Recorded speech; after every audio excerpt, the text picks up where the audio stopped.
everybody, welcome. I tried to do this video 2 or 3 times already and it wasn't working. I actually tried to make it as a Facebook Live post and it wasn't posting. So I'm just going to try to do it as a regular video and hope I'm able to upload it to Facebook. But I'm coming to you from one of my favorite spots today to talk a little bit about what sacred storytelling is to me and how I use it in my work. And you have God's beautiful backdrop here behind me competing for your attention. And really the spot I'm sitting in terms of storytelling, it's been very important to the work that I'm doing. And so I want to, just before I even get started, just thank God and Jesus and the angels and all my helping spirits for helping me get to where I am today, which is authoring novels that I really am so excited about, being able to share them with you. And my new novel, Reiki and Rock, is coming out on the 15th of November, and really none of that would have been possible without God in my life and the help that I've been given and the support that I've been getting from all of my guides. So I don't want to forget to say that. But really, sacred storytelling, it's just so exciting for me, and I think in another video I'll talk about how I got to where I am now. But in terms of writing stories and authoring, I mean, anyone, yes, can write a book, and there's many different ways to do it. And I tried quite a few different methods for writing that were more traditional methods, because I'm not an author. I've written a lot over my life. I mean, worked in the corporate world for many, many years, and obviously you spend a lot of your time writing stuff. But I realized, that all my life, even as a young girl, I loved reading and writing and weaving stories, and just coming up with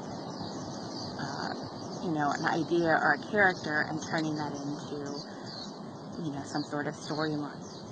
Even when I was younger, and my sister and I would do that together too. We would create handwritten, like illustrated stories about our friends and neighbors. It was just kind of a fun pastime.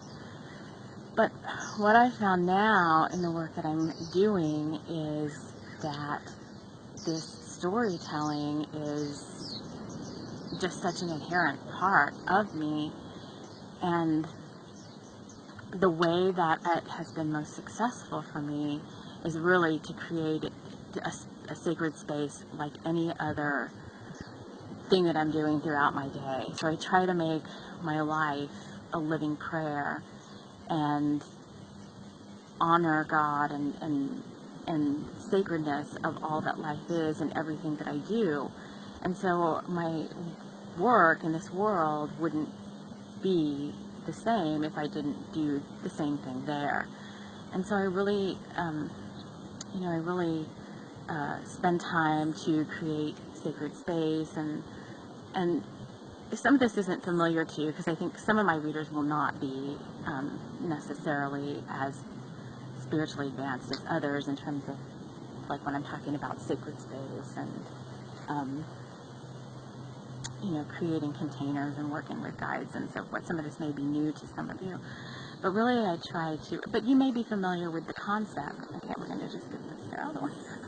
You may be familiar with the concept of, like, lighting candles, and I put on, like, my intention perfume that I have for doing sacred work. I clear my space with sage or sweet grass or many other methods, but I just create a place where it feels good to me. And most times, often than not, it's being outside. And where I'm sitting now, actually under this exact tree, is where I wrote half the novel, like looking down at the ocean. So just being in a place that you feel good about. And then a lot of a lot of writers create an outline. They have an idea and they create an outline of a story, and then they just kind of write their book to their outline. I'm not saying all of them do, because I know there are many that don't. And when I heard Nora Roberts talk about how she writes, I felt like that was very close to in line with the way that I'm writing. Not to say exactly, but I get an idea for a book, and really I get characters coming to me first, and I don't necessarily think of them as characters, like things that don't really exist. I think of them as people that exist somewhere in some realm or dimension, and they're looking for someone to tell their story. And when I'm looking for a new book idea, I invite in characters that I would want to work with and that would want to work with me in a healing way, because the stories that I write all have some sort of healing aspect to them. And so I want to work with characters / people who are looking for someone like me to tell their story. And I want our energies to be a good fit for each other. So I don't just take every book idea that I get.